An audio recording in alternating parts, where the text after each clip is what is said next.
You got to know that neighborhood. Yeah. You can't just roll up over there like you're in the Northwest.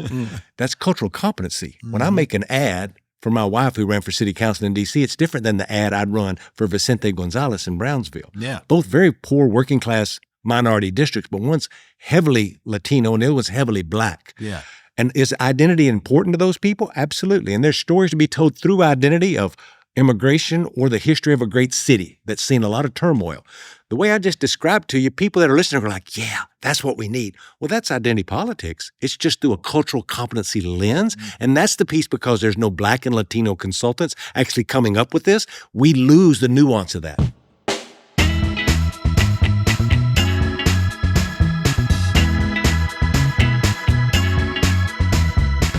Hi, everybody. Welcome to At Our Table, and I'm your host, Jamie Harrison. We're coming from Washington, D.C. at the DNC studios, and today I am very, very excited because we have a special panel conversation with three of the best politicos that I know right now in Washington, folks who I have known for years. In the last election, men of color, particularly Black men and Latino men, and their voting patterns became a major focus of that presidential election cycle. These three men are the best people in politics to help us unpack all of that. I'm glad to welcome three of my good friends. First, we have Albert Morales. He's a Democratic political operative, and he's executive director for Statara Solutions. We also have Chuck Rocha, who Chuck is a Democratic strategist, and he's the president of Solidarity Strategies, and Khalil Thompson, who's the executive director of Win with Black Men. Gentlemen, welcome to At Our Table. Thanks for having us. Thanks for having me. So I want to get started first by just getting a better sense of how you all got started in politics. Chuck, why don't we start with you? And for those who are just listening, you don't see this big Texas hat that Chuck has on his head right now, but that is his signature. Chuck, tell us a little bit about how you got involved in politics and a little bit in terms of your background, because it's so interesting. You know, I probably took the most untraditional way to get involved in politics. It's different than almost everybody that's involved. And that's why I think I appreciate so much you making space for me and Khalil and for Albert and for us, right?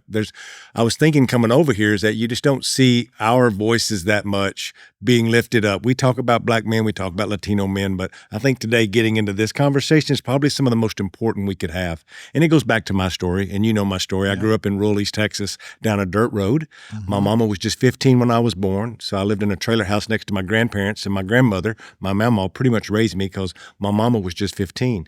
My mom and dad were divorced when I'm 5. I have a little sister. My mom likes to say that she had 2 kids and was divorced and wasn't old enough to get in a nightclub. So that was how my upbringing was in rural East Texas. So I grew up like every other farm boy in East Texas. And when I listen to other folks who get involved in politics, and that don't mean that it's wrong, it just means mine is so different. It's like, oh, I cared about public policy, or I was motivated by the news, or when the Berlin Wall fell. Hell, I didn't know shit about any of that. I knew nothing. People joke all the time, like, well, I knew I was going to get involved in politics because I would always read the news section. I read the comics and the sports. Let me be clear. And I still do today. But the reason I really got involved is I've carried on a long traditions of babies having babies, and I had a kid when I was 19. And my dad, who had left when I was 5, did the best thing that put me here today, which was he got me a job at a factory in East Texas, Kelly Springfield Tire Company, and I went to work there when I was 19, and it had a union. I wasn't a union activist. I wasn't moved by social justice. It was just what everybody else did. And I joined the union because it was the best job I had ever gotten. And because of that, I could have a whole separate TED Talk. And if you want to listen to my podcast or my Substack, you can hear all this. But the bottom line is that was my entry point, is I was working in a union. And for all of you woke white kids out there, I don't mean I worked in a union organizing people. It doesn't mean that I worked for the union. No, I was a factory worker on a line. The calluses on my hands that I still have today are very real. And it's just because of who I was. And so when I look at politics, Jamie, I mean, you've talked about this, not just growing up with my grandmother and my mama, raising my mama, is that when I sit and write an ad, when I sit and talk about strategy, it just is from a different place. Like I had to go to a payday lender on a Thursday, and I remember getting money to buy diapers to get me to Friday because I didn't have no money. Yeah. So when I write that ad, it's a little different than the guy or the girl who went to Harvard, who's got a master's degree in public policy and who's maybe been around some politicians but never lived that. I think that's what really makes me different. Chuck, I love the color. I absolutely love the color, and that's part of the special sauce that I want this conversation to be about, because I think we need more people like Chuck Rocha involved in politics to provide that perspective, because it's those people that we really have to really activate. It's who we're losing. And who we're losing at this point. Albert. Well, I share some things in common with Brother Chuck over here. Besides the hairline. Both Texans. He grew up in Texas, East Texas, which is basically Louisiana. But True that. I grew up in Fort Worth, Texas, and I first got started in campaigns. It was somewhat accidental. A buddy of mine, Sergio De Leon, in college, decided he was going to run for state rep in Texas, the 89th district, against Sue Palmer, who was the incumbent Republican oil baron. Mm-hmm. I don't know what the hell we were thinking. But on paper, the numbers indicated that there were more registered Democrats than Republicans. Yeah. Well, we come to find out the hard way that it didn't mean that they voted that way. These were white Democrats who maybe voted, for Democrats at the very local level, but when it came down to their state house races and congressional races, they voted Republican. And it's a trend we see throughout the South, right? Yep. But we were young, and we lost, obviously, but not by a lot. We mounted a good challenge back then. You'd raise $80,000 for a state house race. That was a big deal. This was late in the early 90s. And then so the following cycle comes, and I get to meet the people from Congressman Martin Frost's operation. Chuck and I worked together with Martin Frost, his team, Matt Angle, Lisa Turner, all those folks back home. And he was the machine. He was the dean of the Southern delegation there toward the end of his tenure. And I got to work on his reelection campaigns, and I learned a very valuable lesson by our dear friend, our late friend, Randy Dukes. One day I show up and I'm working as a field coordinator, and we're in Arlington, Texas, where they build the Cadillac SUVs and all these other GM vehicles. And I get the list and I'm like, oh, great. We're canvassing union households today. And so I'm excited. We go out, I get my teams, and we get all these kids, and I'm driving around and I see one of the kids do this like SOS. So I go over there. And there's this big Bubba coming out with a shotgun. He says, "Get your Mexican beaner asses and your Jew-loving material off my property right now." Wow. And I'm like, whoa. And so the kids, they're in high school. Yeah. They don't know what. So we all take off. We go back to the headquarters, go back to Randy, and I say, Randy, I explain what happened to him. Randy's this white guy from Mississippi that was working for Martin back in the day as I think he was a field director, our field director at the time. And he starts laughing. I'm like, why are you laughing? I figure you'd be on your way to that house and give that guy some of your business. And says, sit down. Here's the deal. Your name is not on the ballot. It's Martin whose name is on the ballot. It's Martin who's missing soccer games, birthday parties, anniversaries, weddings. You need to go home tonight and think about that really hard. This is about public service. This isn't about you. It's about the people that you're trying to get to vote for Martin, because they don't know any better. They don't know what it means, how hard it is for us to maintain, legislation that's going to improve their lives. It's up to us to do that. If you think it's about you, this isn't your line of work. So go home and think about it. I came back the next day, and it's the best decision I ever made, but also it was the best political advice I ever made. Try telling that to the average young millennial, whatever, staffer that you encounter on a campaign today, and they're going to look at you like you're crazy, right? Anyway, so one opportunity for me led to another. I would then go. My last campaign in Texas was for Regina Montoya, who ran for Congress against Pete Sessions, who is still there, unfortunately. But that was an unsuccessful bid. It was 2000. Bush was on the ticket. President Bush was, and then we lost. And so I was unemployed again. And so I decided to make the move up to DC, not having a job. And I landed here at the DNC, came here every day until someone opened the door for me and I got my resume and competing with thousands of people because everyone was unemployed, kind of like right now, right? And I got to work for Terry McAuliffe on a redistricting project. Back then, the DNC had a redistricting project here in the building. And, that opened the doors for numerous opportunities for me. Bill Richardson hired me to be his liaison with the Democratic governors and the National Governors Association. And, I worked under 3 different chairmen here at the DNC. And McAuliffe, Howard Dean, and Debbie Howard Wasserman Dean, Schultz. Debbie Wasserman Schultz, and dabbled in government affairs. And now I'm more in the private sector again, but I'm having a great time. And, we've been down as a party, but we're never completely out. And I think our best days are ahead of us. I agree with it.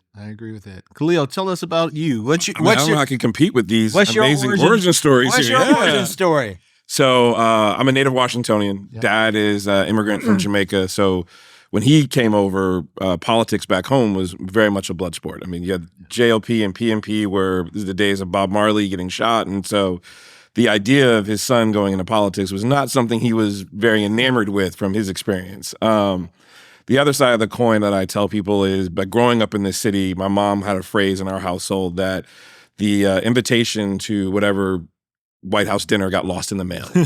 She couldn't go. Her and my dad, just their tux and their ball gowns just couldn't make it, was the joke of the household. And so just seeing that, very much like a kid in Watts not being able to go to the beach or not being able to see it. My parents worked hard, but as Chuck was saying earlier, it wasn't like I grew up thinking I was going to change some massive public policy. I just got on a campaign, started working, and wanted to do better for a community, and then continued going from there. And I think that ethic that I got from my dad and some from my mom, obviously, just kind of instilled to keep working, keep grinding, do stuff in the background where it doesn't look sexy for a whole lot of while. And then when it pops, and then you just keep working and keep moving from there. So I've enjoyed it. Sad to see where Washington is right now.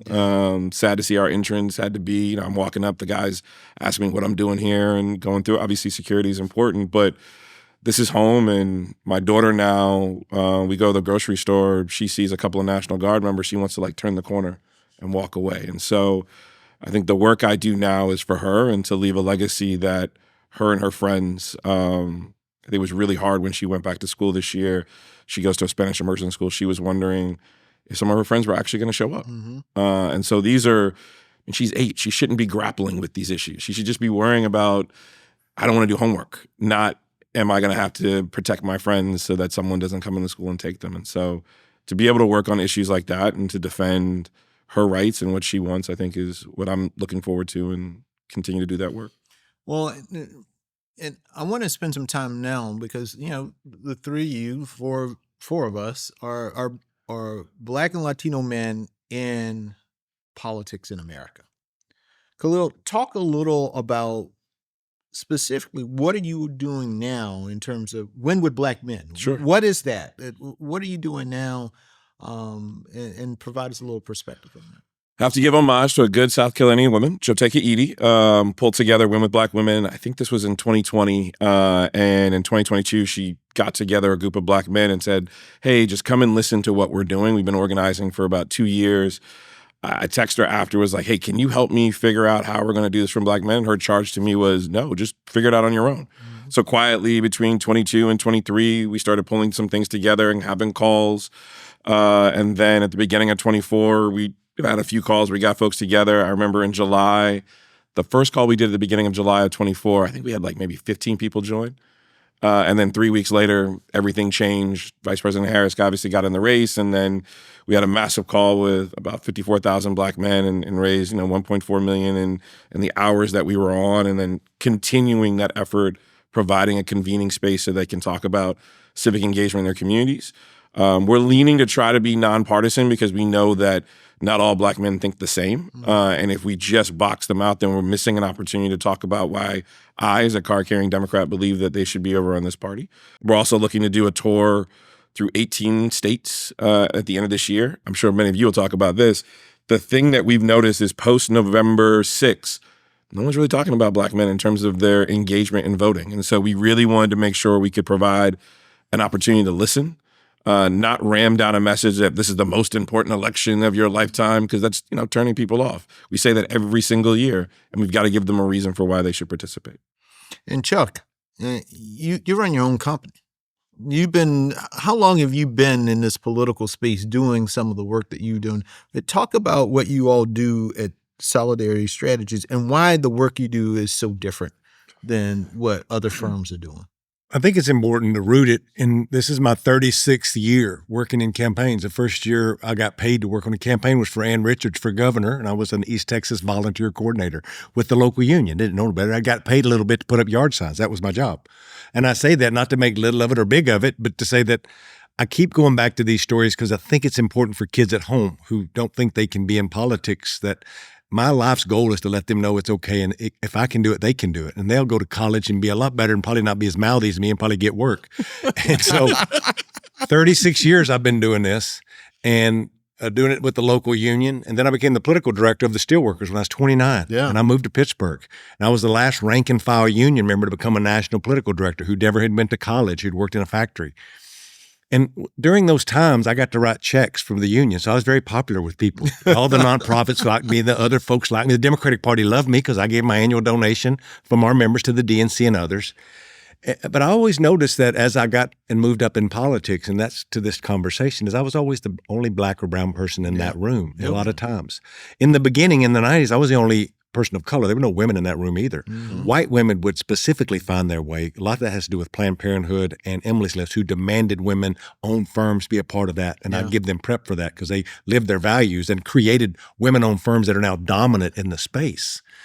But 16 years ago when I left the union, I wanted to create a way for young kids of color to have a place to come and go to work. There's not an entry point in politics to be a part of a firm or the DNC or other things unless normally, if you know somebody, somebody knows somebody. Like somebody's dad's a lawyer, they know somebody, they get you an internship at the Congressional office or on a campaign. Yep. And that's just the way it always worked. Mm-hmm. And so that eliminates so many young broke Black and brown kids, and for that matter, broke white kids who can't do it. I mean, it's an economic thing, not as much a racial thing. It's more broke Black and brown kids. And so I started Solidarity Strategies 16 years ago with the vision that if you had went to any kind of school or were going to school and you were Black or brown, I'd give you a job to work for me making 30, 40, 50, 60 grand, something that you could live on. Mm-hmm. You're going to get rich, but mentor under me. And then I'd say 16 years later, today, we've hired, trained, and mentored 135 young brown and Black kids. Wow. That's more than every firm in this town combined. Wow. Yeah. Combined. And if a guy who never went to college, who wears this hat, who talks a lot of shit, could do that, then the folks who are making real money should be able to do that. And it's made me a better consultant because I learned from all of them. And what type of things do you do at your firm? I do. You're full service. Full service. The first thing I learned is that the firms that were making the money position themselves between the money and the media or the mail, right? A lot of times when Black and Latino start a firm, they're like, oh, we're going to be the field firm because that's where the money goes. Normally at the last minute to do Black turnout or Latino turnout is go knock on those doors. It's the first budget to be cut, too. And it's the first one to be cut. So I said, I'm not going to do that. I want to do what the rich white people are doing. Yeah. So I want to be a media, mail, and digital firm, and I'll specialize in doing it in 2 languages because everybody that works for me is bilingual. Yeah. And so I was the first brown-owned firm to really position myself as one of those firms that you would go to and try to, and it started with, this is for all of you young entrepreneurs, the first thing I did was went to Latino orgs that were using white consultants and said, hey, I know you haven't had options, now you do, I'd love to, and we got a contract with Unidos, thank you to Janet Marguia and other folks, and then CWA Union, and then Vote Vets because I was friends with John Soltz. Like the friendships, when kids ask me today, what's the biggest advice to give them? And, and our firm does all this stuff is that your network is your currency and the bigger you can grow it. And I grew my network through the unions and others. It's the only reason I would make it because my friends would hire me. Mm-hmm. I don't think any of these white, and I say white all the time because they're mostly white, they have no ill will and they're good Democrats. They just have a different network than us. And there's more opportunities for those kids than there are for ours. So that's why I started Solidarity. And we do general consulting and lots of things. But the big thing is TV, radio, and mail. And done work for the DNC, DCCC. We have a lot of privilege now. But 16 years later, that just proves that if you really lean into it, you can change lives if you're very intentional. Yeah. And Albert, I know you've done consulting, but you're in data, Yes, as well. So talk a little bit about that. So for the last 10 years or so, my focus has been primarily polling and research. Mm-hmm. For the last 2 years, I spent with TargetSmart, which is the biggest voter file that the party uses. If you're running for county attorney or governor, you're probably using our voter file because it is the most up-to-date file that there is. But one thing that we realized a couple of years ago was that this is a multi-billion-dollar business at the end of the day. We like to talk about our policy positions every so often, but at the end of the day, running campaigns is a real business. You hear the amounts of money that are being raised for congressional races now. It's not unheard of to spend $20 million on a House race. That's crazy. Or a Senate race. That was like the presidential $132 million on a Senate race? Yeah, that was like the presidential campaign budget not long ago when I was getting started. And now money attracts competition, and we are a capitalist society. And so I think competition is good for business. But at the end of the day, we realized that a lot of the money was going to waste, especially on the digital side. So we created more recently a DSP, which is basically a media buying platform. It allows the guy running for city council to record a 30-second ad and then start bidding online and placing his or her campaign ads before people right down like to the precinct level or a street. And we're really proud of it because it now allows candidates who look like us to compete with and any other candidate because the money spent is more level. You may not have as much money, but if you're strategic about it, you're going to be able to find more voters. And it's been fascinating for me. I'm not an expert on numbers. I know that 1 + 1 = 2, and I know that you need 50 + 1 to win an election sometimes, or most of the time, I should say. But I'm having a lot of fun, not only working in the political campaign space, but also working to engage associations and companies and corporations that want to focus on a particular electorate for an issue that they may have before a state legislature or a city ordinance, right, all the way to the White House. So it's a career for any young person that's listening who thinks that they can't do this. Think again, because the opportunities are boundless. Fellas, I want to spend some time talking about, I'm going to come back to Poland, but I want to, sort of the elephant in the room, particularly coming off of the 2024 election, which we're going to spend a little time talking about it as well, is this notion of identity politics. This is a conversation that's been a really hot button, and it's been a hot potato in Democratic politics. Republicans are often talking about it in a negative fashion to define, the Democratic Party's focus on communities of color or what have you. Not saying that they engage in identity politics all the damn time. You know, when we talk about evangelicals, when we talk about gun owners, when we talk about those, pro-lifers and all, so farmers, that is nothing but identity politics. But really wanted to get your take on identity politics. Do you think it is a positive for the Democratic Party? Is a negative of the Democratic Party? What's your initial gut reaction in these conversations about identity politics? Chuck, you want to start off with that? Yeah, I think that it's how you talk about it. I don't think that there are folks, and I worked for Ruben Gallego. I worked on 30 House races last year in the U.S. House of Representatives with the DCCC and House. I get to see a lot of shit. Yeah. And none of those folks running ads saying, vote for me because you're black or vote for me because you're Latino. That's the right baiting us into a conversation that's not being had with the voters. Mm-hmm. Now, we have some left-wing groups or other groups out there that are leaning into identity the way that they should. Sure. And that's up. They run C4s and PACs and they can do what they want to do. There's a difference, though, between identity politics and trying to be culturally competent. And when I talk to candidates, and I know we'll get into the Rubin pieces, like showing up in Southeast DC, where my wife is from, and having a conversation in that neighborhood, you got to know that neighborhood. Yeah. You can't just roll up over there like you're in the Northwest. That's cultural competency. When I make an ad for my wife who ran for city council in DC, it's different than the ad I'd run for Vicente Gonzalez in Brownsville. Yeah. Both very poor working class minority districts, but one's heavily Latino and the other one's heavily Black. Yeah. And is identity important to those people? Absolutely. And there's stories to be told through identity of immigration or the history of a great city that's seen a lot of turmoil. The way I just described to you, people that are listening are like, yeah, that's what we need. Well, that's identity politics. It's just through a cultural competency lens. And that's the piece, because there's no Black and Latino consultants actually coming up with this. We lose the nuance of that. I mean, I can't disagree with Chuck at all. I mean, like, that's exactly the problem that we're facing right now. We have folks that are making decisions. The joke I say is someone who watched the most recent episode of The Wire is determining what ad should be written to engage African Americans in their communities. And that's just crazy. Like, we don't have enough firms that are designing and sitting down and coming up with how we should engage. And so you're finding a brother in Detroit, Michigan. We were in a barbershop, and he was talking to me about why he was potentially going to vote for the other side because, well, I got something from them, and I don't feel like the Democratic Party is bringing something to me. So when we're talking about identity politics, he just doesn't know what the translation is or the transaction that he's getting for, okay, you get my vote, what's going to be different in my community? And I think we as Democrats have a really hard time. We can talk up here really, really well, but trying to figure out how we bring it down here so that the average voter understands this is going to equal something net positive for you.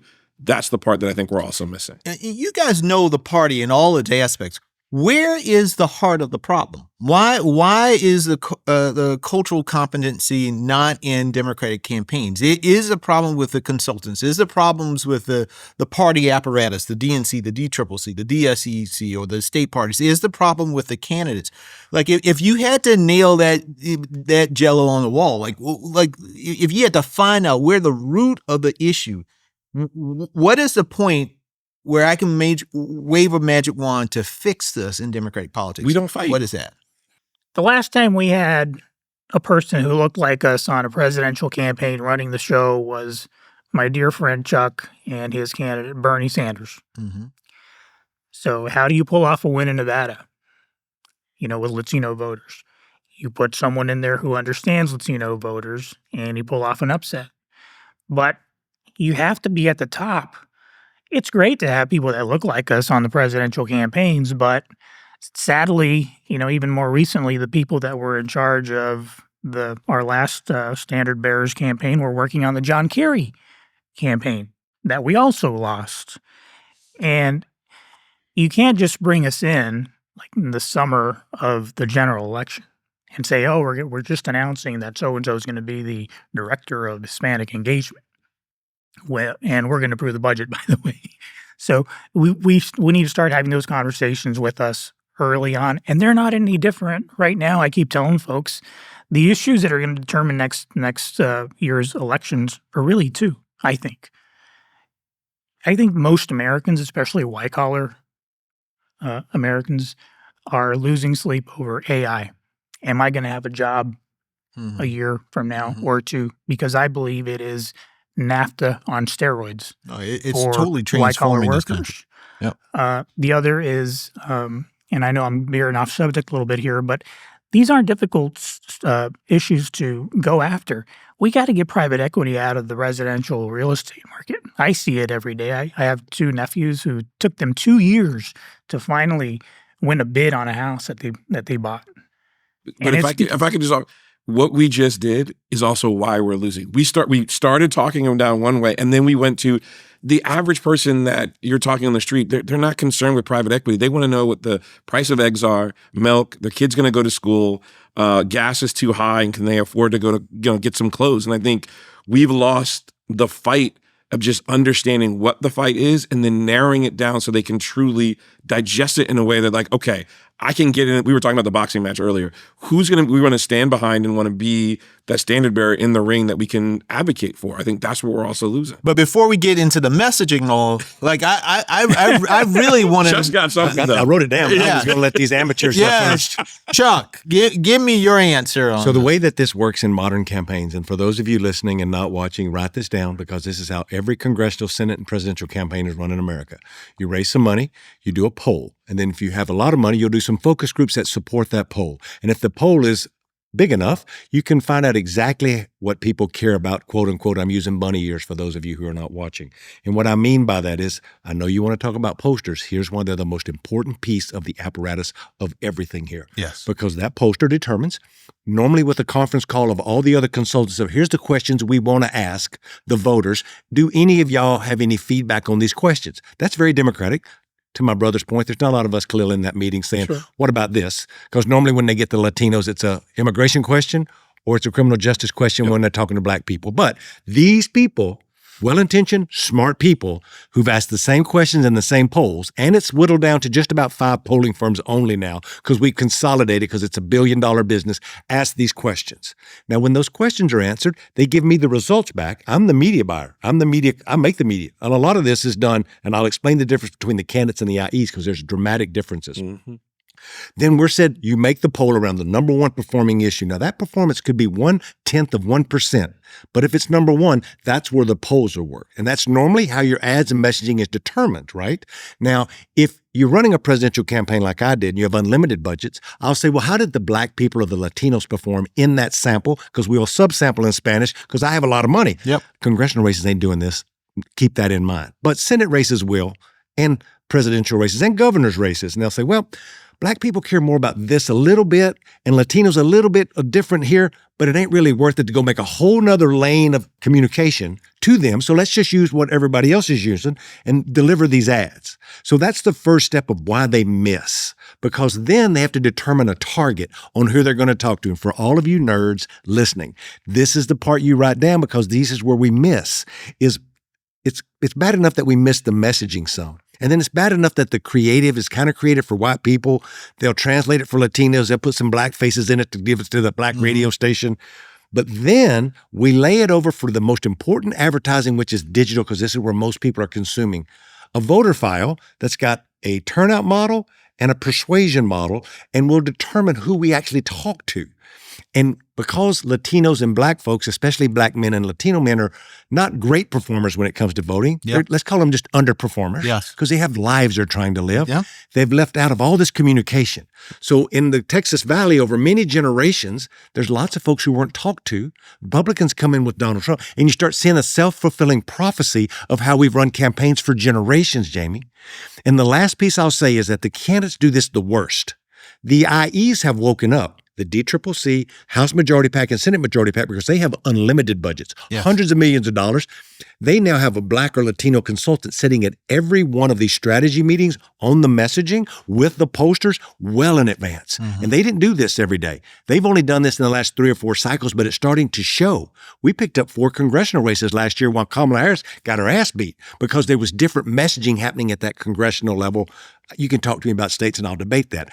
But what I just told you is pulling the curtain back on how all of this really works and how we're left off of that plate. So the root, taking what Chuck just said, the root of the problem starts in that polling discussion with consultants. Yes. And not having the right people at the table with cultural competency, but also with just the diversity of world experience, because you're right. When you think about the driving force for every single campaign is what that came out in that poll. And that's what I want to talk about polling, is because Republicans use polling in a very different way than Democrats use polling. You should explain it to people. My theory is this. Democrats look at polls and say, they come out with this meeting, here are the topics, let's poll that and let's see. And then that is what's going to drive what we do. This is where we're going to put our money. We're going to just talk about education in this way. Well, saying it in this way is a little better than that way, and we're going to do that. Republicans do something very different. You know, when they initially polled for DEI, nobody knew what the fuck DEI was. Didn't have a damn clue. Probably polled at 2%, right? But Republicans said, okay, that is now our benchmark. We know that it is at 2%. Now, what can we do to move that from 2% to 50%? What can we do to move that from 50% to 70%? So instead of trying to say, this didn't poll well, and we're going to just dismiss it and ignore it, what they say is, we want to make this an issue. So what can we do in order to promote it, to make it an issue so that eventually it does poll well, right? And I think it's a different mindset and in a different approach, whereas we are always on the reacting to what the polling says instead of proactively trying to make the polling be what we need it to be to address the issues that we have in our country. I agree. I guess another way to describe it is we pull at voters' heartstrings. Republicans pull at the purse strings, and they make it about economics. That black guy over there took your job. I think they make it, Albert. I think they make it about it's emotional. About money. I think it's about fear. Yeah, yeah, but fear of losing your job, your livelihood. Yeah, fear of losing your job, fear of somebody taking something from you, fear of somebody else getting something that you don't get. I mean, I actually think they are much more emotionally driven than we are, and we should be more emotionally driven because I think in the end of the day, the average person votes with their heart and their gut. They are not making this like, they have this spreadsheet on the back and be like, well, I think the Democratic Party politics will net me, $100. And this one, it's about my gut. Do I trust you? Do I like you? Are you saying the things that I think really pushes me? They understand the vibe messaging way more than we do because we're too cute plus two, especially with our lawyers. And we're too damn smart. Let me give you the example of too damn smart and lawyers and scripts and messaging is that I can't, as a consultant, major media firm, I can't make the ad that differs from what that poll said because it was tested and that it was backed up with the lawyers. You're smiling because you did this on the Senate race. You have hit the goddamn nail on the head. This is why I'm here. I'm going to be bringing slinging facts all day long, but this is the key. Now, Republicans will take a little more of a chance. Mm-hmm. They'll take a fine, but the shit's already out there. Where the lawyers, when I'm making the ad, if I want to go outside the box and be like, we should talk about, no. It wasn't tested. We don't have the backup. It'll take us months to get that ready. We got to go with what we got, and this is what tested best. Get that shit out the door. Research and the lawyer said, no, you cannot do that. This is right. This is what kills us, to be nimble and to be vibing. Yes. And to fight, because we get, and then when you have lots of folks with lots of degrees who mean well, again, I don't mean this disparagingly. They're smart, good people. They've been to my home, but they don't understand sometimes the nuance of your neighborhood and how to say it, or my neighborhood and how to say it. Right. And they make you follow the script that the white poster put out there that said, this is number one, and we got to talk about this thing. It's why we talked about, like it or not, abortion for two cycles in every ad. Because it moved people, and it should have. What they did to women was horrible, but it didn't work for everybody. Right. Not everybody. Right. And that's what we missed. Say it didn't work for white women. Didn't in the last election. It hasn't worked since 60 LBJ. Right. Last time we got a majority of the women vote, white women. And so really— Before you move up a polling, it's important to say with all these black and brown men at this table, is that there's no polling firms owned by black and brown people besides Cornell and Terrence, right? And Gary and them and Matt still do some stuff in California. That's three little firms, and they get some work. Thousands of races, y'all. Mm-hmm. Thousands of races. And they are judged differently. This is also important. That's exactly right. If they get it outside the margin of error, they don't know what they were doing. And but they get called in like the last, literally the beginning of the fourth quarter of football. These are things we can fix, and these are the things we should look at figuring out ways to do more of. What a lot of the white firms have done now smartly is they've started bringing in Latino partners and some black partners, but more Latino partners, to be honest, and having them be a part of senior management to sit in on calls with the Latino candidate. Mm-hmm. That's helped a lot. I give a hat tip to Michelle Mayorga, a wonderful poster out there. She's doing great work. There's several of those sisters out there doing good work in white firms. But she's drafting the instrument too. She's just not a partner. She's a legit pollster. A decision maker. Yeah. Right? And so, but there's not that many senior black or Latino folks that are Michelle Mayorkas. Do you all think part of the problem is that some of our black and Latino leaders that are in these positions we're not putting enough pressure on them to make sure that the party apparatus and the campaigns and the consultants are also engaging the communities? Part of it's money. Like it takes a lot to have a firm, and you need to have 2 or 3 base clients to get started. We all have run our businesses, right? And we have less of a runway because we can't go take out a $1 million loan on a hope and a prayer. Like I run my business in the black and don't take out loans unless I'm putting money in. Yeah. It's an off season. And you got to put aside a big pot of money to keep you afloat in an off season. In the off season. Right. And so all the things that we're describing in our community now, think about starting a business. It's hard for them to. Yeah. Like Terrence has gotten some money and Cornell's, on TV and he gets some money, but still they could be much bigger firms like the other one. So it's there's a combination of things that should happen. Does the party then, understanding the importance of having that in as a part of the notion, is there a role for the party to for those particular firms or whatever to help seed? In places like the Senate Majority PAC and House Majority PAC, they have like the Rooney Rule. Like if you have a pod of racists, like that's why they're doing the best work. Is if there's not a Black or Latino poster there, they have a Black or Latino firm, creative firm, shadowing it, making sure they approve the instrument, which is the poll itself, before it goes out to make sure they're not missing something and that it's culturally competent.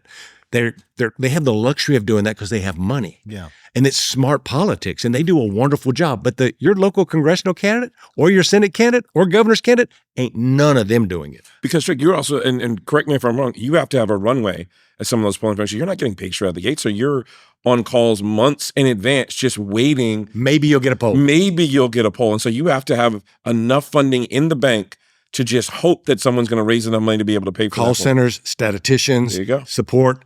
Lots and lots of money to have a poll. They make good money. Yeah. But you have to have cobbled together lots of that. You run a race. You know how much your polls cost, right? Yeah. So think about if you had 3 Jamies and you maybe do a couple $100,000, but that's just paying your overhead. Ain't nobody making no money at that point. Right. Like it's an endeavor. That's why in the most lucrative industries in politics, there are not Black or brown men involved at hardly any level. There have been organizations that's demanded it. Sure. We keep talking about a few super PACs, and they will go out and find Black and Latino firms to make sure. And then there's more coming up and things are changing.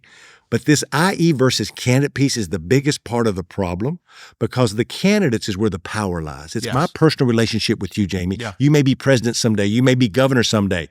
That's where there's no diversity and there's no Black or brown men at any level because that personal relationship with the candidate means so much that now you have firms that are recruiting their own candidates where all the consultants are set almost in every race before they ever announce. Wow. It's already baked in.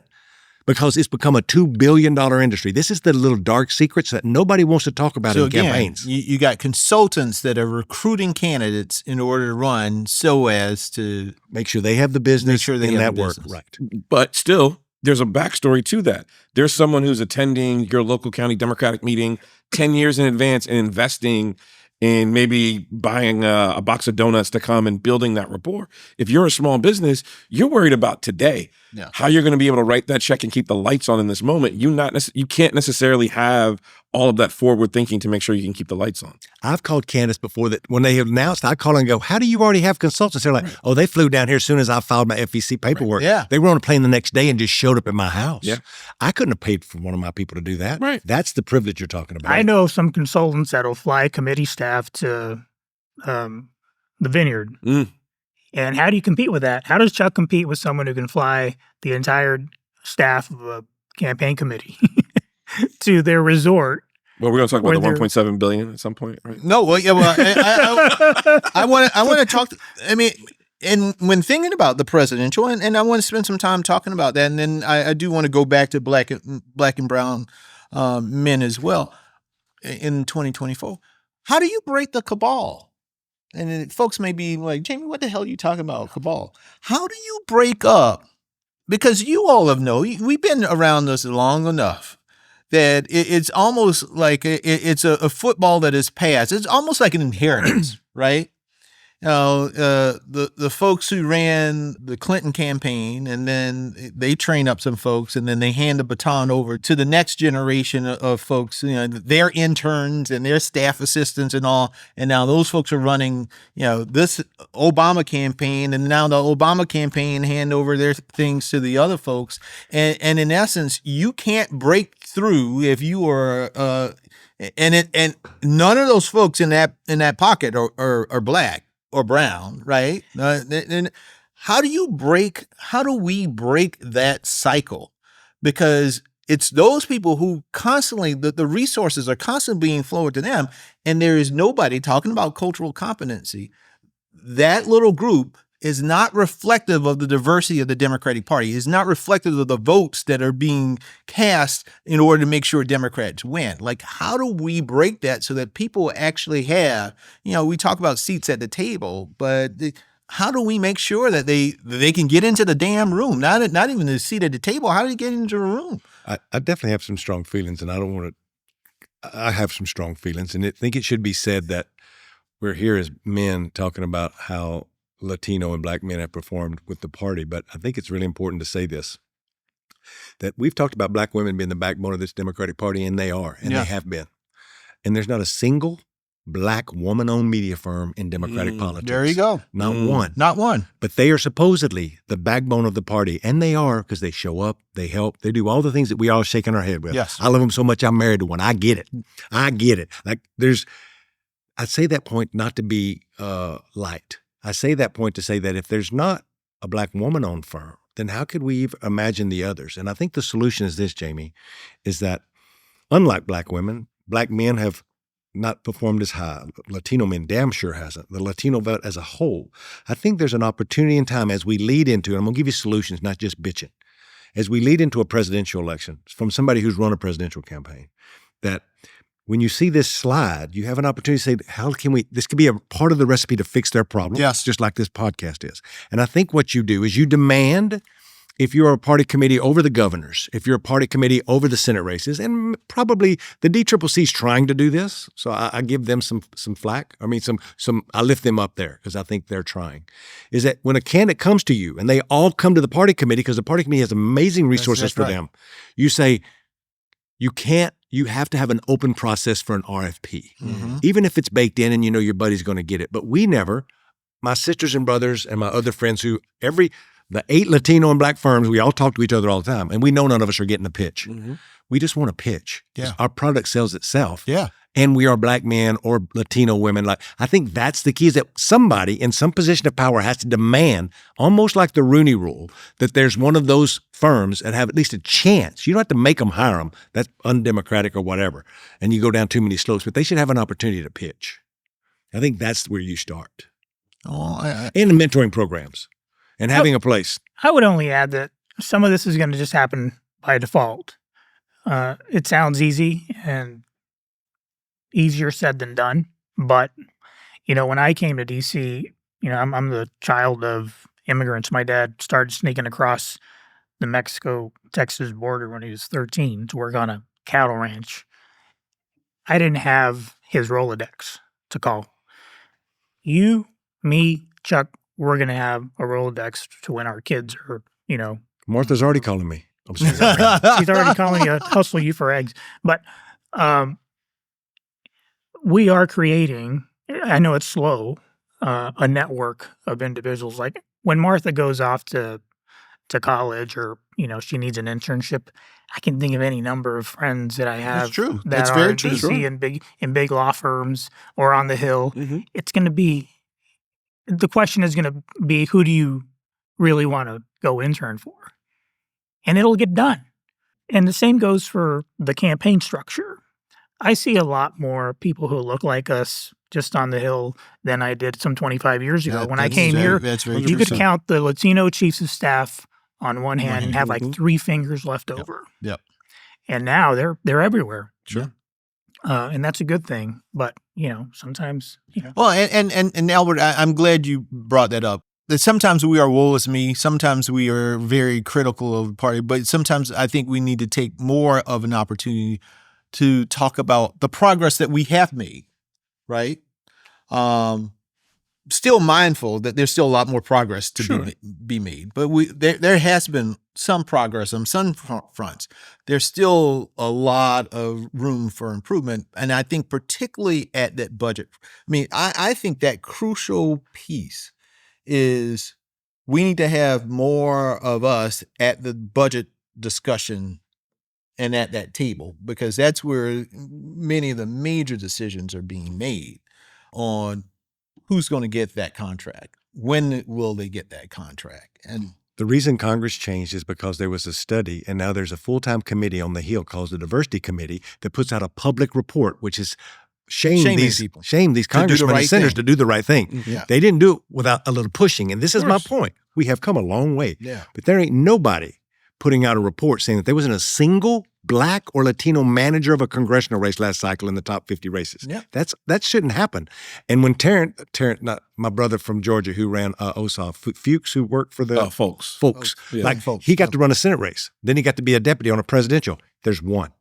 Yeah. And he's done amazing and he's great. But why is there just one? Because nobody brings light to that. Yeah. And I'm not saying you have to do that to. No, but I think you should just talk about it, right? When you talk about it, because when I raise this with other Democrats, with members of Congress or senators, are like, what do you mean there's not a Latino manager in the Texas Valley in any 4 of those races? But Chuck, why do you think there's that disconnect from the elected official side? Like we find this often in the election years. We're going to find it next year. Someone doesn't start paying attention until July or August, and it's like, oh, well, these decisions happened a year ago. The RFPs went out. There's been a translation RFP went out, I think, like 2 months ago. There was a polling RFP for the D-Trip went out a couple of months ago. And so we're trying to figure out, are they really blind to this, or how do we educate them differently? I mean, I'm really lost to figure out how we get them more engaged. The thing you're describing is the D-Trip. They do the best job. Right. They are trying to do diversity. They have a full-time diversity team that is amazing. Very much Dawan and those folks over there are doing great work. Mm-hmm. But they're the party committee. People watch them. People are looking at them, these congressmen. This is why they are, plus it's smart politics for them, and they do a good job.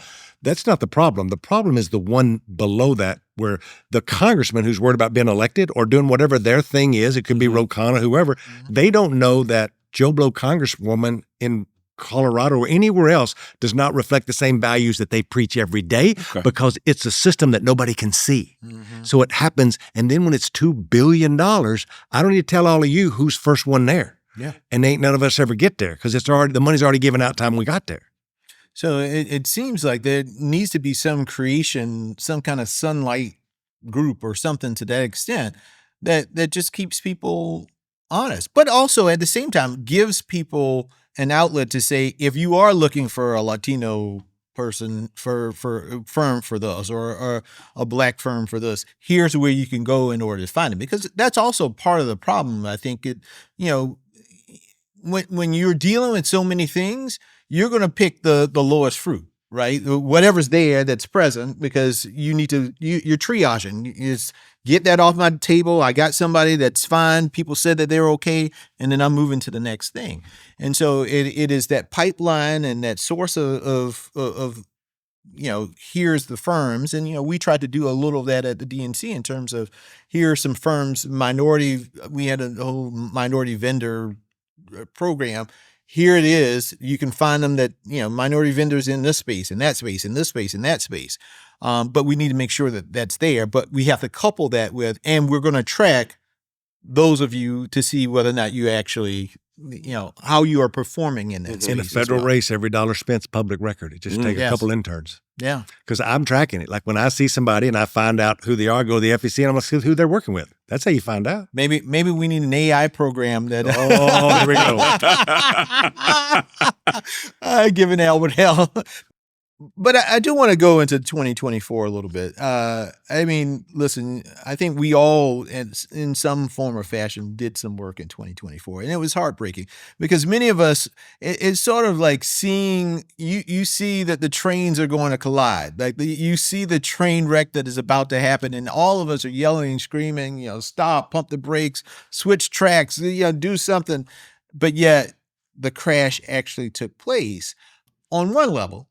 But on some levels, there was also some success. Mm-hmm. And so I want to spend some time just recapping a little bit on 2024. And Chuck, I'll kick off with you first. Despite the storm clouds that we saw on election night, there was some sunshine. And you helped to lead it in Arizona. Yes, Vice President Harris lost Arizona in terms of the presidential race.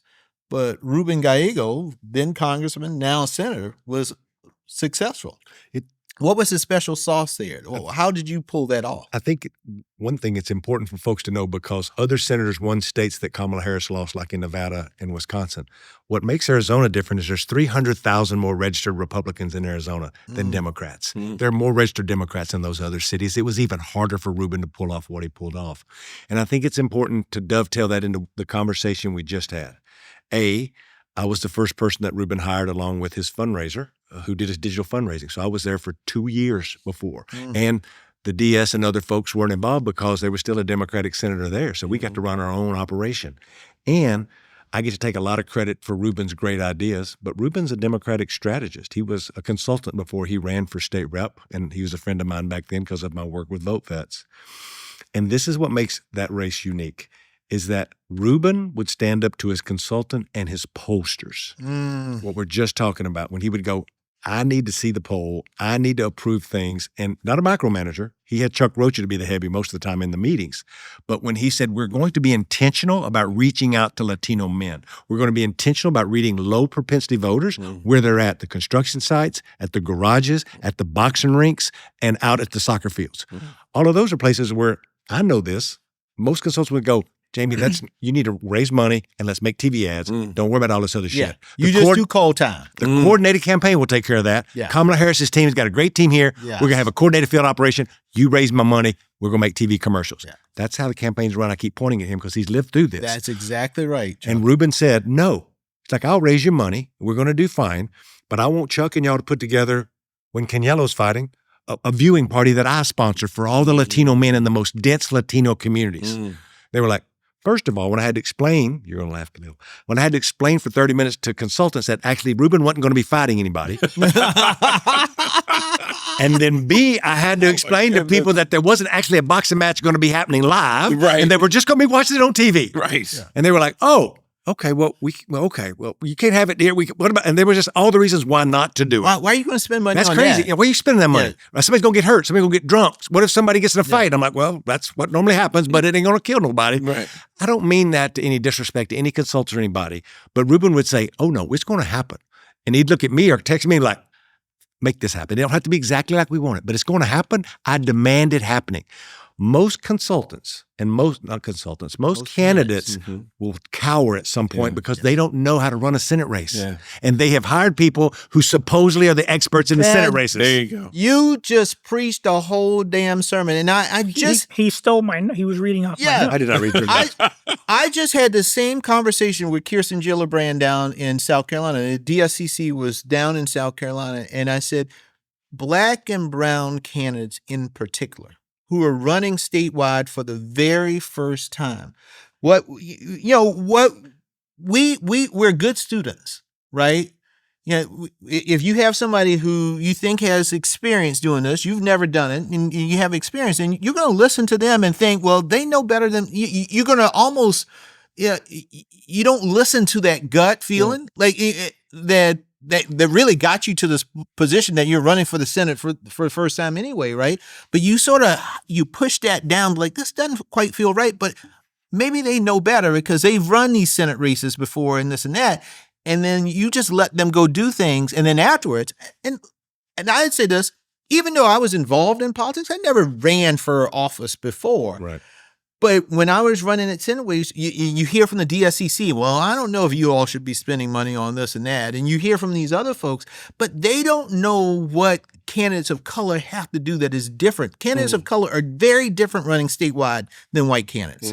And I don't think there's anybody that does a good job of coaching those candidates to empower them to trust their judgment, to trust how they got to that position. And what happens time and time again, I think, you can talk to some candidates of color who ran last cycle who will tell you that if they had to do it all over again, they would do it differently because they would trust their judgment more instead of just trusting the advice coming from consultants who, will close the book on that campaign and just get ready for the next campaign. Of course. Yesterday morning on CNN, I looked into the camera because I've called it the rise of the rugged campaign is what the Washington Post newspaper called it, because now we're recruiting all these blue-collar men, mainly white men who are oyster farmers or whatever, they're union members, and they're wonderful candidates. Right. And I love all of them, and I've wrote checks to most of them. But I looked into the camera because I think somebody needs to say it when I said, look, because they ask you at the end of the Audie Cornish show, what's in your group chat? And I said, what's in my group chat is I'm worried about the rugged candidate that the Washington Post talked about and that they may be listening to their consultants so much. I was like, candidates, listen to the old Mexican redneck. I'm like, you've forgotten more about workers than your consultants will know. Follow your gut. Amen. Amen. I didn't steal that from you. You didn't write that good. I would, just to piggyback on what Chuck said about Senator Gallego, there are similarities in candidates who have worked as political operatives. Jimmy Gomez, running for re-election.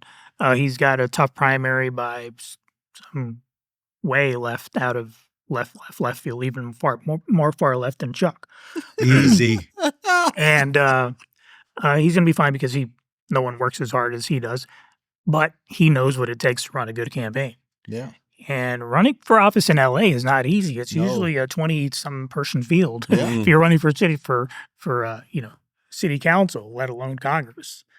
So that experience really does pay off, and I hope one day Ruben will write a campaign manual that we can maybe publish here at the DNC, because he certainly knows what he's doing. No, because his instincts were right, and he had people that would follow him. I get to take a lot of credit, and that's what I do as a consultant. But it was him, and he would text me, "We're going to do this." And I'm like, "Oh, that's a great idea." I'm like, "I'm going to make it mine."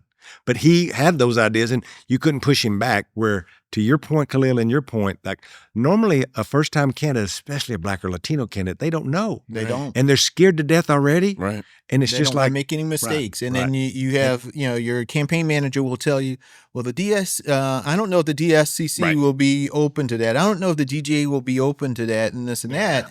And in the end, and this is what I've told a lot of candidates when I was chair. They're your friends, they're your partners, but you got to run your race, because in the end of the day, when that election happens, you have to live with the results of it. Whereas the campaign committees, the DNC, the D-Trip, the DS and all, they will move on to the next race or whatever, and they won't even think about your race again. But you will live with the ramifications of whether or not you won or lost, and whether or not you could have done something differently in order to change the result of that race.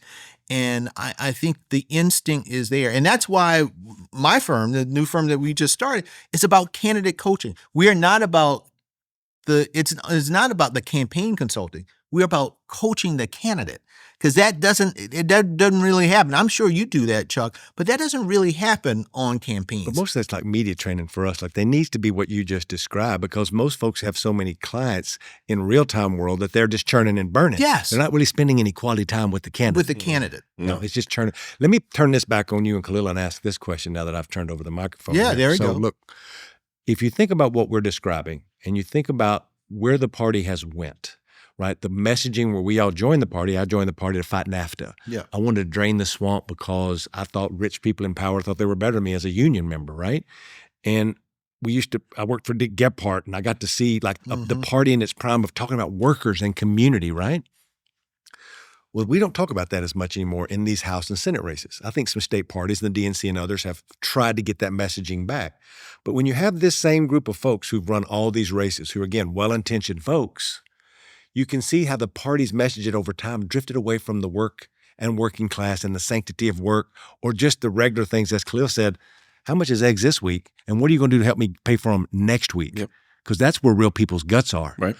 But over cycles, we've quit talking about that altogether, because the poster said we're going to talk about abortion, or the poster said we're going to talk about Medicaid, which ain't either one of them bad messaging, but we won't differ from these two messages to talk about the brother who's like, I'm just trying to make rent this month. There you go. Yeah, it reminds me of Ta-Nehisi Coates was doing this interview when he was going through the scoreboard of Democrats over the last 20 years and just going over all of the losses that we've had and saying, if you're seeing this track record, something has to change in how you're going to do this message and do this engagement. And I think when I hear what we're saying about the candidates, I hear what we're saying about the consultants. I look at whether it was President Obama, whether it was Vice President Harris or others that have come in, there's got to be this leadership that just puts this stake down and say, hey, we're going to make this pivotal ideological shift that's going to come from the top, and then I'm not going to try to say trickle down, but that's going to make this permeate throughout all of the apparatuses and all of our sister parties, through all the counties, so that people truly know that if you're going to be a candidate running on the Democratic ticket. You're going to have cultural competency. You're going to have a diverse group of consultants. You're going to have a diverse group of staff that you're training and leading up that hopefully will continue on with you. That's the only way I see this really changing in a real substantive way. You know, one of the things I really think, and this is something I wanted to do here at the DNC, but, we'll leave this for another episode. The DNC is very different when you have the White House and when you don't. The things I wanted to do at the DNC, I had to get approved from the White House. And many times, if it wasn't a priority for a certain group of staff, then it wasn't a priority, and then therefore I couldn't move on it. You're being kind. Right? Shocking. Kind. This is the culture change that I think has to happen in Democratic Party politics. And we have all old enough to remember when politics worked this way, that if you were a constituent, it didn't matter if you were a CEO of a company or just, migrant farmer somewhere, that if you had an issue or problem, you could go to your city councilman, you could go to your mayor, you could go to your state house rep, you could go to your congressman, you can go to your senator. And you went to them and said, I have this issue, I have this problem. And the thing that they did was constituent service, and they helped you. We have gotten away from that because now we rely too much on TV and mail and radio and digital stuff, and believe that is how you reach out to people. And by having the fanciest thing here or the best way to say this and that is how you motivate people to go out and vote for you. I say this to say, and when my mom had me, she was similar to Chuck. My mom was 16 years old, Chuck's mom. My mom was 16 years old when she had me, dropped out of high school, and I was raised by my grandparents. Around 18, my mom wanted to move out and get her own house or an apartment or something, but she couldn't find a job in Orangeburg. Just could not find a job in Orangeburg. So this was about 1970, 78, 79, something like that. And so somebody said, Patricia, why don't you reach out to your senators and maybe they can help? Now, in South Carolina, we had two senators, Strom Thurmond and Fred Collins. My mom wrote to both of the senators, and both senators got back in touch with my mom. And ironically, it was Strom Thurmond's office who got my mom the interview that eventually got her a job. Wow. Now, my mom was telling me the story. I said, Mom, are you sure that was Strom Thurmond? And bad messages. She said, yeah. But my mom never forgot that. And, it used to be that when you needed help, you could reach out to folks. My grandparents got their home through the first home through Farmers Home Administration. And it's because they reached out to their local electeds who helped them to get that stuff. We have sort of lost sense of that in our body politics. I mean, and this is not even to celebrate Strom, but when Strom passed away, he was still getting 40-some% of the black vote in South Carolina. This is the same Strom Thurmond that filibustered the Civil Rights Bill, the same Strom Thurmond that did all of this other stuff, right? That is because Strom Thurmond's constituent services were probably the best that I've ever seen in politics. When I was a senior in high school, the man's office, they took the newspaper clipping of all my scholarship. The newspapers posted, the Times and Democrat, we call it trash and dirt back home sometimes. They posted in the newspaper all of my scholarship stuff with a picture of me. A few weeks later, I get this envelope that has a congressional seal on it with a letter written from Senator Thurmond with a laminated copy of the clipping from the newspaper. We are proud of you here in South Carolina. Funerals, people would get all those type of things. Fritz Hollins was the same way.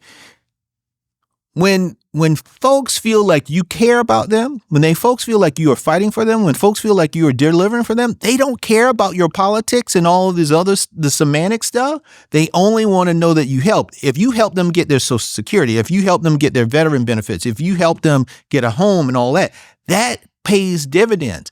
We got to figure out in our body politic how we get back to helping people, even if you're a candidate running for office. There are things that you can do to help people in your district right now.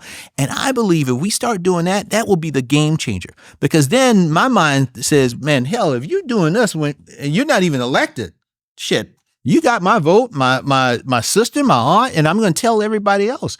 But we don't do that anymore. We just rely on all of these other tools instead of doing the things that I think is why we elect people for the first. And tighter budgets. Right? But I'd say it's even worse. Like people are running just for the Instagram moment, or I heard some candidates say, hey, I'm doing this. I just want to get this race so I can then get this next race, and then I'm going to retire. You're talking about politicians who this was a life calling, that they were doing it because they wanted to help their communities. I don't know if we're going to return to that anytime soon, given just where our body politic is right now and where social media is, where people are looking for that 30-second hit that they can then take to then get their national TV spot and go on and do something else. And so it's going to be a long way from that one. Well, I'm hoping, one of the things I'm doing in my coaching is I'm telling, some of my candidates, one candidate that I'm working with right now, a congressional candidate, and I'm telling him, have service projects. One of the things that we did you might remember this. Khalil, you came down and helped in South Carolina. We had a program that I called Harrison Helps. Mm-hmm. And the focus was we integrated community service into our program. I partnered with the Boys and Girls Club in Orangeburg, South Carolina, one of the first events that we had. And I wrote to all of my donors and the volunteers and said, the Boys and Girls Club is trying to do a back-to-school supplies drive. These are all of the supplies that they need. This is a list from Amazon. Don't donate to my campaign. Just donate to them and help out. They sent all the supplies to Boys and Girls Club. All of my campaign volunteers and I came down and we packed the backpacks. So it was a joint collaborative thing. And I had this woman, she had 4 kids, Black woman. This was in August. 4 kids. She walks into the door. We have, hundreds of backpacks, and they're all coming into the Boys and Girls Club. And she came up to me and she said, "Are you Mr. Harrison?" I said, "Yes." She said, I need to thank you." She said, "I have been praying for weeks." She said, we're in hard times right now. I did not know how I was going to get these things for my kids. And I just want to thank you." Man, that ad is more powerful than any TV ad, than any radio spot or any of the, because that woman then went back into her community and told other folks how I helped her in her greatest time of need to deliver for her kids. And she will never forget that. And that's what we need our candidates to go do. It doesn't take a whole lot of money. You don't have to spend all of this stuff. It's just using the stuff that you have now in order to help the people, and that's transformative. And at the same time, you can capture that for your Facebook and your social media, that moment, right? You can make that go viral. You can do all those things, but at the same time, you are improving the life of the people in your community, and that's the bottom line. That's why we do all of this. I think that's important. Yeah. Black and brown folks. Trump, share Black voters rose slightly. 9%. Slightly, right? But still, I've taken an 83% margin any day. Yeah. Yeah. I mean, and not to diminish like Black men or Black women, but there was a slight uptick. Latino vote, same thing. But, right? There's precedent for this, Jamie. We saw this. Yeah. We have short-term memory, at least people who report on this. In 2014, Brian Sandoval, running for re-election in Nevada, got over 50%, almost 60% of Latino vote.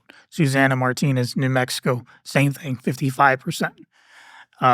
Cory Gardner that year got almost 50% of the Latino vote. So, Latinos, we swing. And the only reason this got so much attention, it was because of Trump. It was Trump. Yep. And not, someone else like George W. Bush, who none of us would have been surprised by.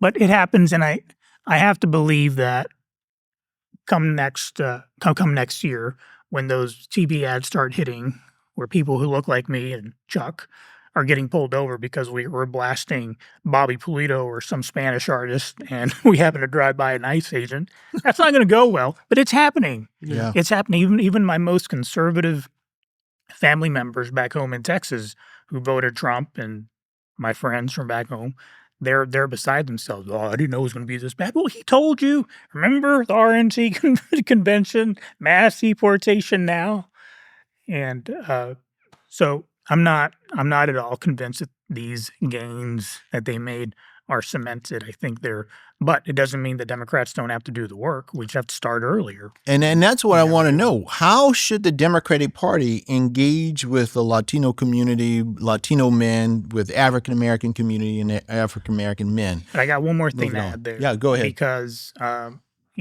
get asked this question a lot. Democrats don't have a Latino problem. They have a Mexican-American problem. We're over two-thirds Please explain. We're over Unpack. two-thirds of the registered electorate that are Latinos. Yet we get thrown in this big pot with Puerto Ricans who we don't have a whole lot in common with. They don't deal with immigration. They care about statehood. That's their issue. And it's not just their issue. I shouldn't just reduce them to that. But Cuban Americans, same thing. They had the wet foot, dry foot policy for years. And my dad had a mentor. Who was a Cuban exile. He would tell my dad, I remember, truth be told, we were born on third base, but we like to tell people that we hit a triple. But that's another community that gets a lot of attention. But here we are. We're the dominant minority group within this big minority group, and we're using non-Mexican voices to get the message across in Texas, and it falls flat. Or California or Arizona.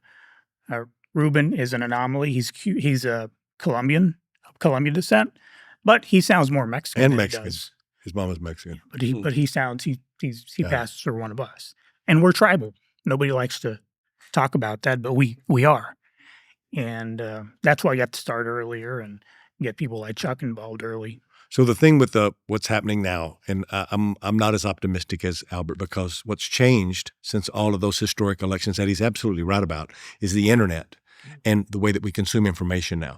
And our modern way that we run a campaign has not really changed in 20 years. We still beat them, raise the money, and make a lot of TV commercials. Now we're buying more digital every year. But the average age of a Latino voter, Jamie, is 27.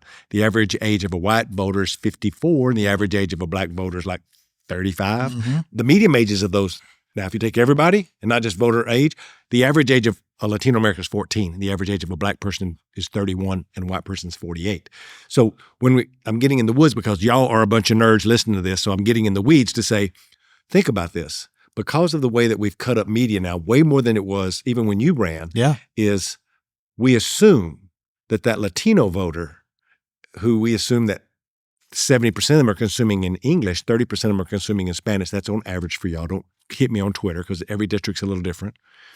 But the media buyer for the big media firm is thinking that black man who speaks English, that Latino man, my son who's 35 who speaks English, are watching the same thing, which their poll says their targeted voter is the white woman in the suburb. So that's where the buy is targeted. Yeah. They assume we just get caught in the wash and they'll get most of us. So over time, that disparity grows and you get less and less communication over more time. So where the internet comes of age, you start seeing a slippage. Black people overwhelmingly voting for them. Latinos shift, but we've dramatically moved, and then you have an anomaly like Donald Trump, who sounds like Bernie Sanders, who sounds like Dick Gephardt, because the biggest group of folks that we don't like to talk about are the black and Latinos who are just working class people. We think when we hear the word working class, it's white people. When the working class within our demographic is overwhelmingly the majority, even more so than in the white community, because less of our community has college degrees. So we just happen to be more working class. So you lose the message, you lose the targeting, and then it's like a snowball. And every cycle it grows a little bit. If those of you watching on YouTube, and that just means you're losing less and less people. And then you sprinkle in the less of cultural competency, social media. Then you start seeing we have a bigger problem here that's going to get worse and worse. What worries me the most, and I'll stop my big long diatribe, that's my word, is that we're going to do pretty good in the 26 elections. No matter what happens, Donald Trump has messed up a lot of things and people are pissed. I worry Democrats are going to see that we did a little bit better with black and Latino folks, think they got it all figured out. That's what scares me the most. But we're also smarter on the digital front than we were even 2 years ago. Like today, I can tell you who has their phone programmed on the Spanish keyboard. Well, that tells me that they're probably bilingual at worst. Maybe they're Spanish dominant. So I could send them an ad that's bilingual or in all Spanish, and I don't have to worry about offending anyone. We know, which houses are, watching, streaming certain programming from whether it's their iPad or the TV. We just know a lot more about voters than we did, a cycle or two ago. And we're not quite there, I think, with Republicans. Mostly because, to Chuck's point, we don't push the envelope like they do. We don't commit the sin and ask for forgiveness. We just don't commit the sin, and that gets us that sets us back some. But I'm a lot more optimistic than most. I'm concerned on the black male front. What we're seeing is this pop the balloon phenomenon this show that's on YouTube, where a group of men or women come out, and this widening gap between black men and black women, where there is this, I don't know if it's just my algorithm, but I'm getting all of these feeds of just not only the show, but others. I'm getting more court cases about paternity suits and things like this that's just getting pumped to show that there's this widening division and disinformation that's getting pushed towards black men. So my concern is that we go into 2026 is that what are we going to look like and how we're going to start defining what truth is? How are we going to start making differentiations on what's happening at 1600 Black Lives Matter Way? That's what I still call it. And what's actually happening in communities. We obviously, what we've seen in DC with the takeover, but we're also seeing that crime is going down. So is this having a disproportionate effect that people are seeing the positive, so they'll have some sort of reactionary? We heard, and I know you heard this when you were out there this last cycle, that the stimmy check was the one thing that they could point to that Donald Trump had done for them. And this was even though their stimmy check from Biden was bigger than the Trump one. Very true. Very, very true. Yeah. But that was the one thing that they could tangibly wrap their minds around. Donald Trump signed his name on a check. It's the only politician that's ever sent me something that I could tangibly hold on to. And I don't know how we go into 26 and try to combat that when we know the other side is going to lie all day. Kamala Harris rolled out, and maybe it was too little too late, she rolled out a black men's agenda. Yeah. First presidential candidate that I've ever heard of to actually have a specific agenda for black men. Why didn't that break through? Too late.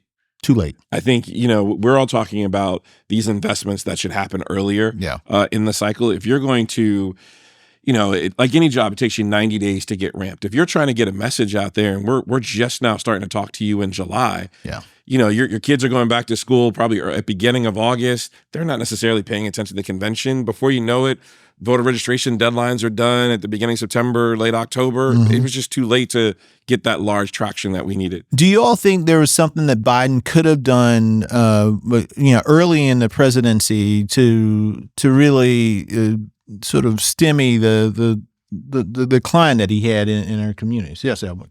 A lot more events, public events with members highlighting that bridge is going to be built, benefiting your community thanks to it wasn't the Big Beautiful Bill, the American Rescue Plan. And bipartisan a lot more of infrastructure that. law. As much as he talked about, engaging with House members versus President Obama, he didn't do a lot of that. There just wasn't much he could do. It was baked in. I worked in too many races around the country. He could have got out and had an open primary, whether she won or she didn't win. That's about all he could have done. I watched polling, and it wasn't one poll, but polls in all those congressional races, sitting in all of those pod meetings that just showed him collapsing over time, and nothing you could do fixed it. You could go in and talk about the things. When I was in focus groups, I said, give me 2 words for Joe Biden. They'd say old and weak. I was like, well, tell me about Donald Trump. They'd say crazy, but strong, and crazy and strong. And I would try to figure out how I could get him back and what I could do. And it's almost no matter what you did, because he looked old, and he was getting older. And all of our grandparents, we've watched them age. I watched my mama and my papa, like all of us have lived through that trauma, and we know what an old person looks like, and you couldn't fool them.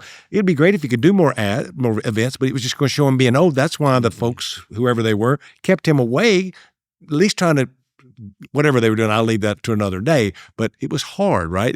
There's time for new leadership. And to Khalil's point, this is all going to change for the worse or the better. When we have a nominee in 28, that will be the new leader. When Jamie talked about him handing the pen down from Clinton, then to Obama, then to Biden, like we've done that. But there's a new day now, and there's a fresh start. And I think that's the optimism folks should have. Like, I think folks understand they can't take black people for granted. Right. They understand that Latinos are a true swing universe, and you should invest there, right? Yep. And folks are coming of age, and there's going to be a new leader, whoever that's going to be. And I think that's where we're going to see real change. Hopefully they'll bring in some new people, too. That would help me. That would be nice. One of the things that we do on this podcast is we like to give out things. And I knew I was going to get paid, Albert. You told me I was going to get paid. That's so good. Yeah, I'm going to get some money. Woo! It's not money. It's not money. I'm sorry. My bad. But I give an opportunity to our guests to hand out a special award. And the award is called the Sit Your Ass Down Award. Handed to the person that just needs to get themselves together. Sometimes my grandfather, I would come home and I got a little too big for my britches and like, boy, you better sit your ass down. So I want you all to think very quickly, if we can, who will be your recipient of this week's Sit Your Ass Down Award? Ooh. Who wants to start off? Ooh. I know sometimes there's just so many people. Yeah. Albert? This is, I know you want it to be short-winded, but this is, I do too. this is important to me. I was brought up in a very traditional evangelical home. Yeah. And I don't recognize the church today. For them to be fawning over the late Charlie Kirk the way they are is just astounding to me. Here is a man who just spent his life just degrading all of us and created a following and normalized. He normalized it. And you see these young white kids all over the country with crosses and, crying over this it is insane. And I don't know how to describe it. It's like a friend who's a conservative asked me the other day, well, Albert, you're more like one of us. I don't know why you're over on that side of the aisle. And I said, you know what? Picture me at the Republican National Convention when they're waving the mass deportation sign and Jesus comes back. Do you think he takes me with him? And it was like a light bulb went off. So, yes, it's not just one person. It's the whole lot of them. I'm going to go off script and say that, there's a lot of reasons not to like Senator Mike Lee. And there's a long list, but this is going to seem odd for the Mexican redneck here in a discussion around black and brown men. But I've been doing a lot of work in the conservation space because I love to fish. Mm-hmm. And if you follow me on any of my social media, you see me and my lovely wife fishing, and I grew up, and that's my solace place. That's where I go to get away from all this craziness. And I go as much as I can because I find peace. And Jamie, I don't find very many places in my work to find some peace, right? We all find our peace in places. Well, Mike Lee needs to sit his ass down because he keeps proposing to give our public lands away or to sell our public lands. And it's something that's really stuck in my craw because the biggest consumers of public lands and our state lands and our national parks are poor people. Mm-hmm. Lots of black people, lots of Latinos, and a lot of poor-ass white people because that's a place we can go and have a picnic on the weekend, barbecue a little bit, kick a soccer ball. We should be protecting our public lands. Somebody, and I'll close with this. Me and my wife got the privilege to go to Yosemite last week to celebrate our 1-year anniversary. We climbed Half Dome like a bunch of white people. We went right to the top and we climbed it like everybody else. You got to get a lottery. But when you step into Yosemite, you're like, oh my God, this is why somebody had the vision to protect this place. Yeah. And it was awe-inspiring for a kid who grew up in a trailer house in East Texas. And that's why I'm saying sit your ass down, Mike Lee, because you shouldn't be trying to give away or sell our public lands because they are a national treasure. Amen. For me, it is every black leader who, to Charlie Kirk, I would never wished him to get shot or killed or anything ill to happen to him, and I feel sorry for his wife and his kids. But every black leader that was saying heartfelt thoughts and prayers, I don't think you need to say anything. Mm-hmm. I think my pastor, Howard John Wesley, said it best. I can decry the violence that happened to you, but I'm not going to forget how you lived your life and try to exalt you into some new place because of what happened to you. We don't have to say anything. It's a terrible thing that happened. We wish no ill will on him and to his family, but every other leader who thought that let me just make this uniform statement as if it was going to be a balm to some of the communities that have been dealing with the hate that's been caused over all these years, I think is a miscue, and I wish they'd just sit down. Well, gentlemen, this has been a wonderful, engaging discussion. I am so glad that we got a chance to have you all at our table. This was so much fun. We're going to have to do part 2 of this once we get into the mix of the 2026 presidential election, because I think it's going to be, the things that you said, the recipes for how we make this party better. It'd be great to just gauge where we are on that scale of whether or not we're doing better or. So Chuck's starting the polling firm. I'm going to start a media firm. I did get promised pay for the second visit. The first one's free. First one's free. Well, maybe, I'm a media mogul. You don't see Baby Billy. Yeah, maybe we pay you with some South Carolina barbecue because y'all. I can be bought with some barbecue. I can be bought with some barbecue. Well, but I'm going to ask Albert to make it. No, it's not. It's not going to be a year from now. It's going to be like right after the holidays this time when we figure out if we're headed in the right direction. The spring. You got candidates going Iowa already. Yeah. Or South Carolina. A couple down there. South Carolina, Maine. I mean, it's going to be an interesting. I really do. I wrote a Substack piece just recently about how 2026 could be an echo of 2006, and I really do believe that there will be races that none of us ever thought would be competitive because people are just Watch this fed Tennessee up. special election in December. This Tennessee, it's an R+5, R+6. Is that 35-year-old woman's running who's a state rep. This That's is the green seat. It's the green seat. So it goes into Nashville. They've already split up Nashville. It's got a lot of Latinos, got some black folks in it, and it's just an R+5. It's an R+5. You have a horse in the December race? and who's I our like candidate? this state rep woman, Afton. She's a 35-year-old white woman who came from nowhere, got elected as a state rep when she was 30 years old. Hustler, organizer, middle of the road, not far right, not far left. Like, keep your eye on her. I like her. And I think she could win in the general. That's a district. Very, very quick. Any other candidates that you think are candidates to watch in 2020? I'll take Westmore. No, I'm just joking. I like West. Well, hell, West better win 2026.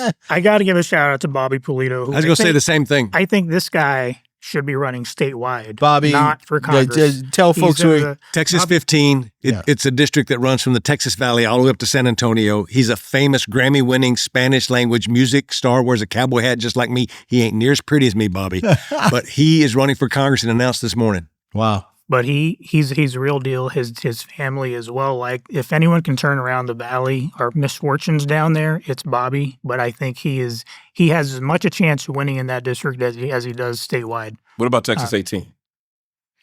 I don't think it'll be a congressional district after the thing, but I think it's McAfee. McAfee? Yeah. Okay. But we'll know in January. They're going to. But I don't think he's got a place to run in after the special. That's what breaks my heart. I like him. I like all of them, to be honest, but I think he's got the best organization. Well, folks, you're watching. Maybe we bring this panel back together to also talk about all these races. To talk about all. I mean, I think a lot of our folks want to know more about some of these races and these candidates who they have no idea about. And you don't see black or brown people going through our races and laying out what's going on. That's exactly right, and particularly ones to watch. I mean, Chris Jones in Arkansas, I think is Arkansas too is somebody to watch who ran against Sarah Huckabee Sanders for governor. So, gentlemen. Thank you. Thank you so much. Thank you.